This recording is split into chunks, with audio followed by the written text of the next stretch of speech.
Off-road driving is an enjoyable activity for those seeking an excitement and a chance to explore the great outdoors. However, off-roading in the mud proved to be one of the most difficult terrains to navigate, as the road becomes slippery over time. Thanks to heavily rotted trucks from other drivers and rain, filling those wheel ruts with water.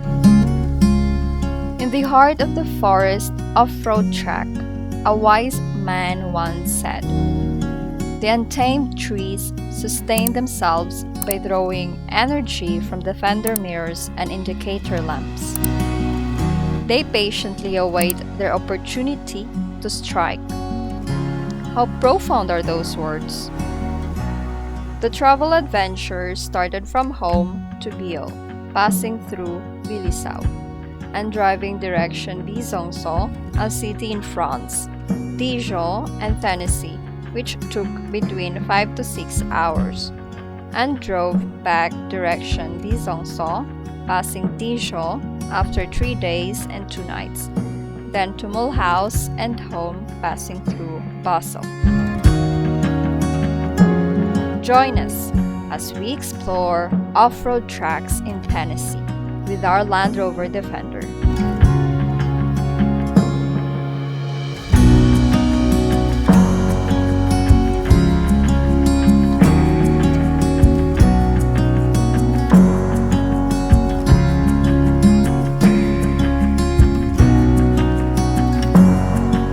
We were in a group with a Swiss guy who is living now in Morocco with his wife, and Lisa with her husband Ivan.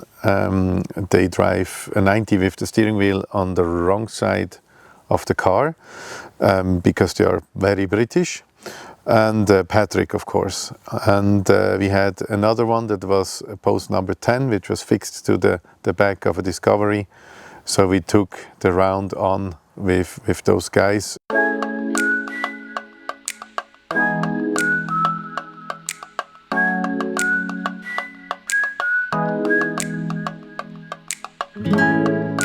My name is Ronnie. And you're the first time in Tennessee? Yes, the first time. And you like it here? Yeah, except the weather. Yeah, I know. But yesterday was nice weather and so it was good.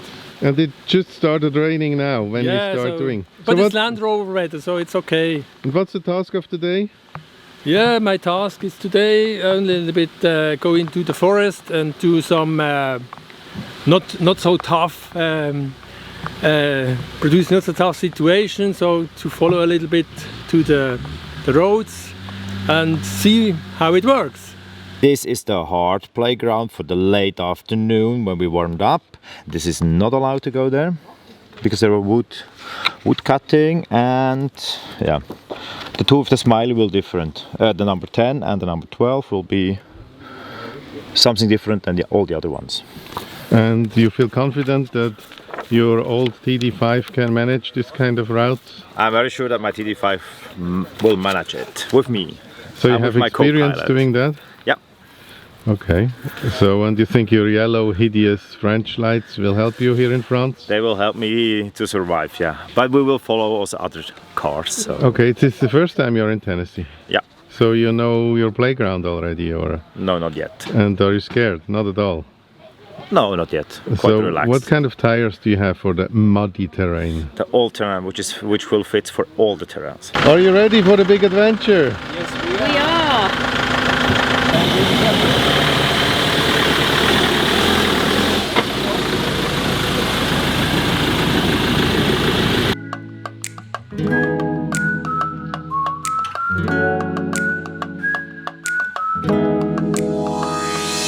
Different tire options include mud tires with deep, aggressive treads for superior traction, and all-terrain tires that balance the on-road and off-road performance.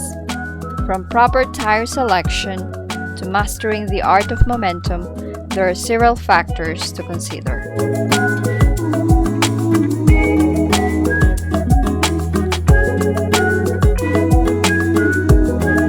We went to get all those posts and stamp it, and then it started raining like hell. We first did the easy ones, but then we went down a very steep road and had to jump in left.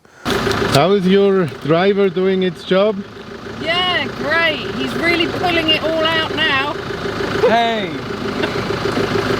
Somebody put the steering wheel on the wrong side. The first part was where another group of jeeps and other cars were passing us. So this other group was driving on one of the tracks we needed to go, so there was a crossing. It was deep mud, so we went there to get to the post to get the stamp, and of course they placed it next to the puddle, so you really had to drive into it.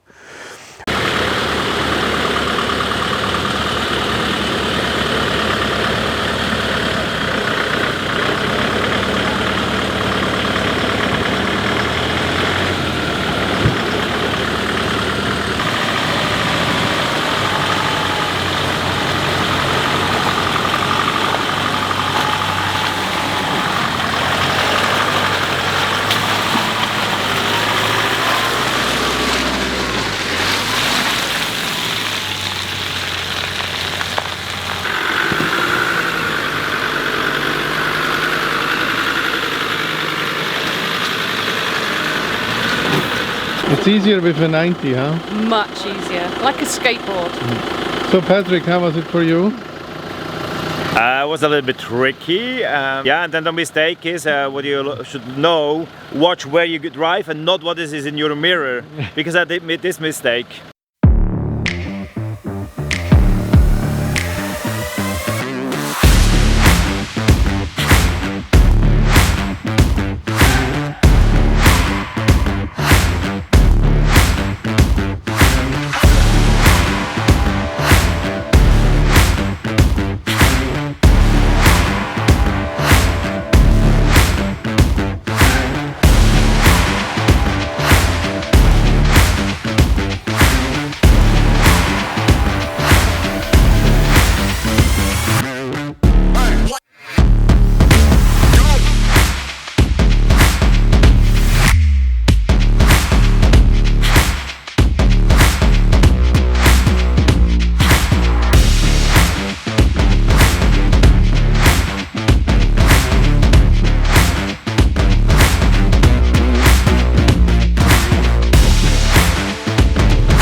So we ended up in the red tracks, and also where it gets very steep to the side. So there's always the danger of capsizing your car, which is not very favorable. Then the steep down was sinking my heart. That was really heavy. I mean, I think it was a little too steep for that kind of weather. And then later going up the other way was easy. That's what he says, but he likes to chicken out as well.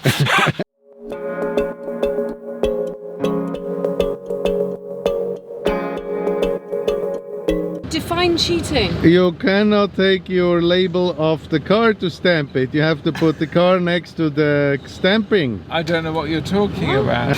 So what we do, we drive around, and then there is a path down there that is challenging, but aim a little bit with your bumper for that tree. Okay. Shit happens. Rather the bumper is a little bit bent, Yeah. but it stops a little bit of your slide momentum Yeah. if you start to slide. Yeah. There are two options there, and we take the right ones because that's less steep than the other one. Okay. The other one would be far more grippy, far more rocks there, but it's steeper. Mm-hmm. And I know the rocks are wet, they are greasy, so we not want to be sitting on a sledge, and Yeah. Okay. we would try to get down there controlled. There will be a marking point where we would have to just a little climb of 2 meters, but that's so much greasy. We get out and we walk to that thing and stand. Okay. That's the Yeah. end of it. Afterwards, we go down to a place, because we should go up there and drive around, but we go down to a place, turn around, come back, follow the hill, and we come to another post where we can clip, and that's it, and then we go back out. Okay, cool.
And quite steep.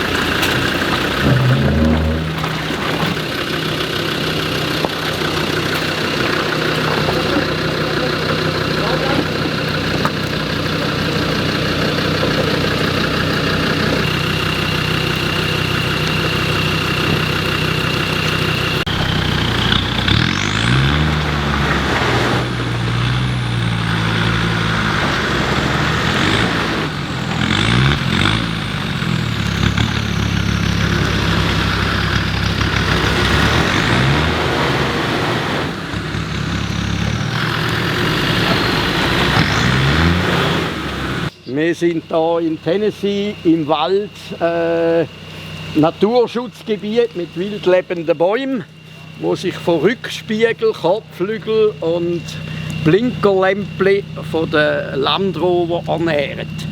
Die haben nur so darauf gewartet, um da sich festbeißen, wie wir hier jetzt bei dem Exemplar gerade sehen, wo sich festbeißen hat an einem Spiegel und wo wir jetzt schauen, entreissen, bevor er ihn verzehrt hat. Und ja, das ist da einfach ein bisschen Schicksal von diesen Land Rover. Ja, ja. Nur noch mit drehen mit den Rädern.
I tried to recover the other car, and then I was really afraid that I need to get recovered as well. There's no winch, so we only have had a Habeck because the winch car is not on duty today. What kind of tires you have? I have the all-terrain, but the problem is that there's too much pressure in it. I think 1.8 or so. Ich habe meine Achswelle, die vordere Achswelle abgedreht.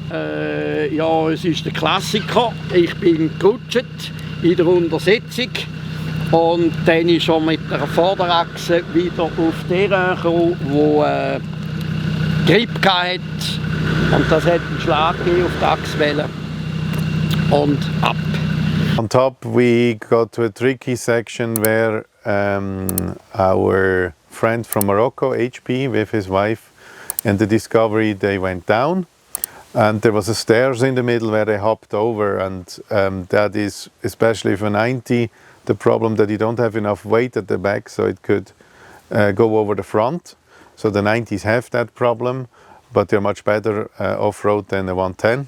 So these stairs were considered a little too dangerous and too slippery because actually it changed into a river. It was raining like hell that time.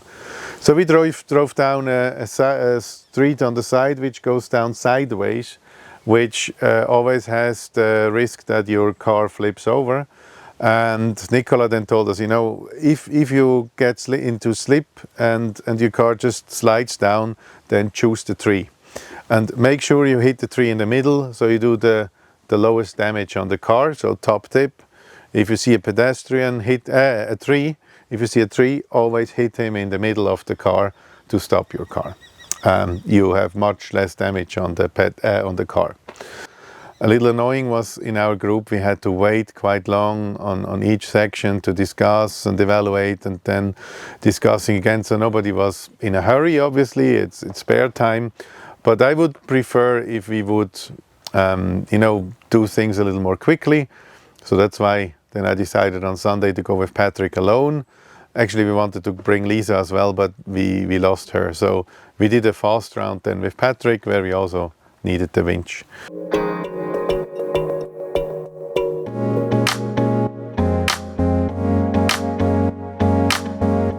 If you have seen our Morocco video, you will know that we only had 8 days in Morocco.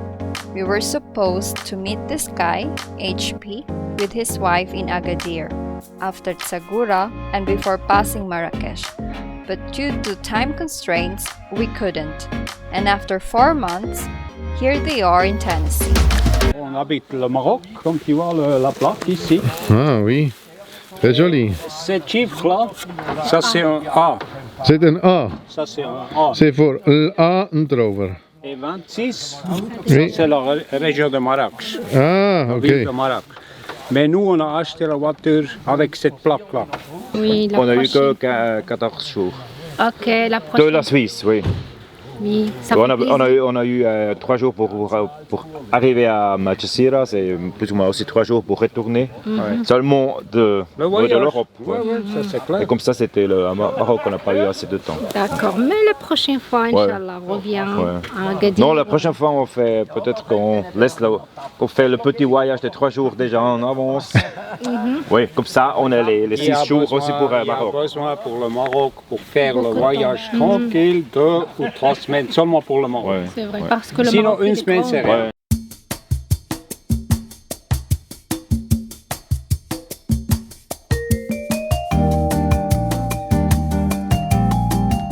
Afterwards was a huge bonfire where we had burgers and French fries, plus the burgers, handmade burgers, absolutely awesome.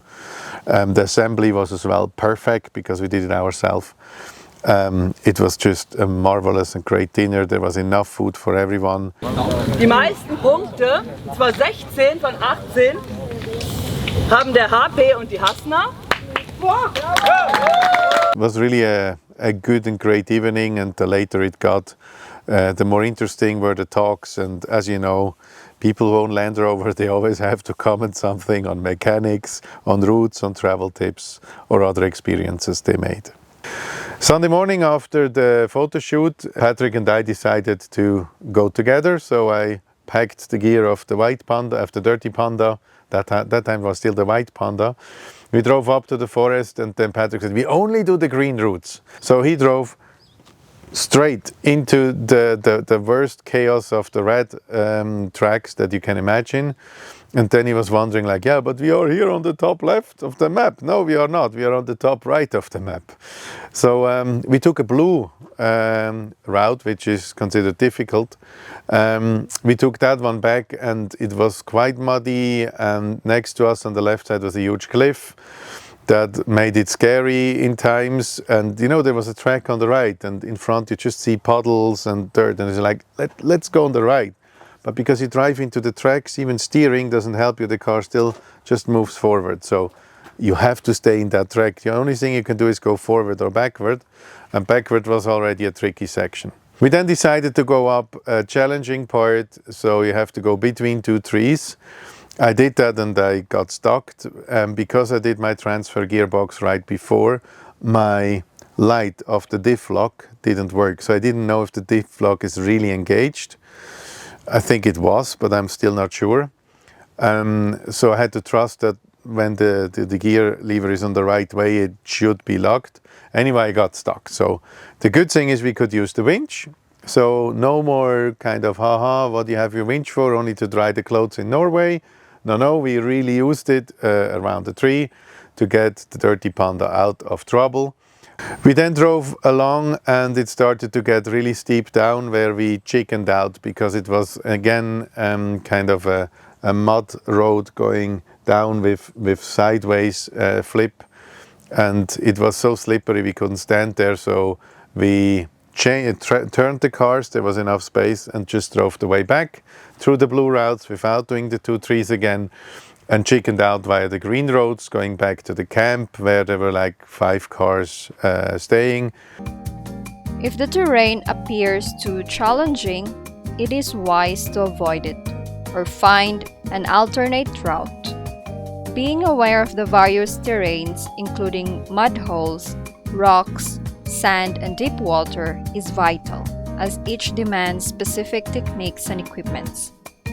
It is also enlightening to think of the highlight of the day.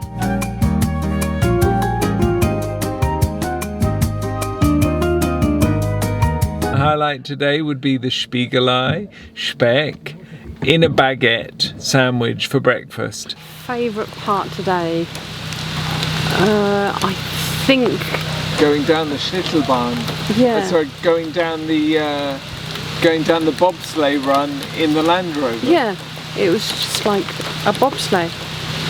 So that's something you enjoyed, and you were not scared? A tiny bit. So what is the annoying part of Tennessee, or of our group here? Maybe it's the the stopping and the long conversations. Instead of just doing Instead it, of right? just getting out there, Yeah. getting down and dirty. So what's your favorite thing here in Tennessee, except the breakfast? The challenge. My highlight of the Saturday was clearly getting first-hand experience in tricky terrain. I mean, there were roads where I wouldn't walk, and we were driving it with our cars. As well, that it makes sense to first walk certain sections. One, you do it to lose fear. On the other, you do it to gain some fear that you don't really drive there. There were puddles as deep as the cars, so you have to be careful which puddles you do, because you only see tire tracks going in, but maybe you don't know that this car that went in when it was nice weather or was pulled out after. We washed the cars, aired up the tires, and headed home via Dijon. And it took me almost 5 hours to get home. But to be honest, it was really worth it, and I'm really looking forward to go there next year. A little off-road adventure and extensive traveling, cultural immersion, and glamorous camping makes more sense in an overlanding lifestyle than an off-roader. That's how we would describe ourselves, the champions of tolerance and openness towards the world around us. How about you? Are you an overlander or an off-roader? If you enjoyed this video as we are, please like, share, and subscribe to our channel for future updates. Thank you for watching, and remember, it can get better than this.